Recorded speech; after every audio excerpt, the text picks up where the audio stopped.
Jaz sem Hanna Perman in obiskujem 4. letnik gimnazije Vič. Danes smo v okviru predmeta zgodovina prišli na Ljubljanski grad na predavanje o Jugoslaviji in Titu.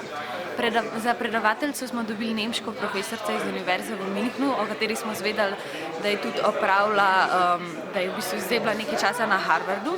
In sem bila v bistvu zelo presenečena in navdušena, da so organizatorji tega dogodka povabili neko tako cenjeno in zelo izobraženo predavateljico, da se je pač v bistvu nam za ta dan posvetila.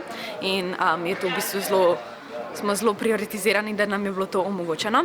In všeč mi je bilo, da je bila predavateljica iz Nemčije in je, se mi zdi, na relativno objektiven način lahko osvetlila nekatere Titove politike, o katerih je tudi v bistvu govorila v tem predavanju.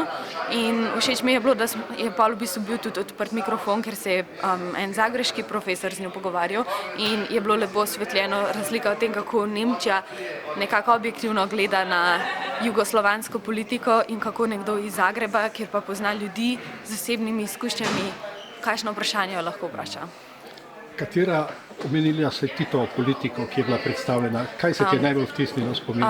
Meni se zdi, da je največ omenjala tudi Titovo zunanjo politiko, predvsem v času hladne vojne, ker je pač bila ta politika neuvrščenih po sporu z Informbirojem in je pač ona, se mi zdi, o tem veliko povedala in to zelo osvetlila nekako. Pač, zakaj je bilo to pomembno in zakaj je to zgodovinsko tako zelo pomembno?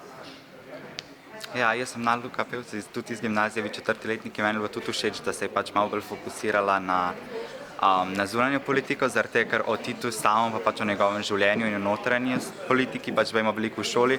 To je pa mogoče en aspekt tega, ki mogoče malo premalo omenjen v šoli in je bilo res lepa sprememba in zelo informativna. Tako da ja.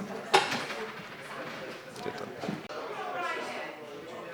Sem Jan Strgar, sem iz gimnazije Vič in sem na to predavanje prišel s svojo profesorico.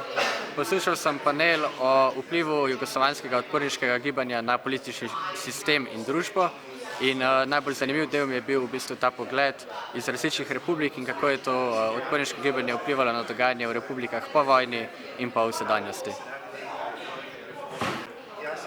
Zanimiv je bil v bistvu ta pogled, kako je šlo iz tega bratstva in enotnosti po vojni v potem to razdrobljenost in nacionalizem, ki pač se je pojavil v poznih 80-ih letih in pa zdaj v sedanjosti. In kako je v bistvu do tega prišlo in zakaj in kako je uspelo v bistvu odporniškemu gibanju povezati vse te narode jugoslovanskih republik in jih spraviti pod ta slogan bratstva in enotnosti v bistvu.